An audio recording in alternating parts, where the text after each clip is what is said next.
Welcome to this short animated video which demonstrates the penetration of Oxocrete deep into the concrete matrix.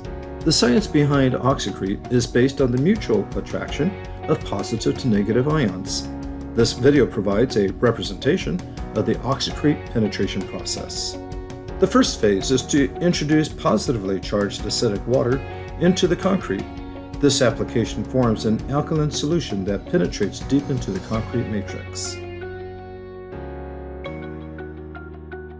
The next phase is to introduce the negatively charged Oxocrete solution. The solution moves through the concrete via an attractive force of positively charged ions to negatively charged ions.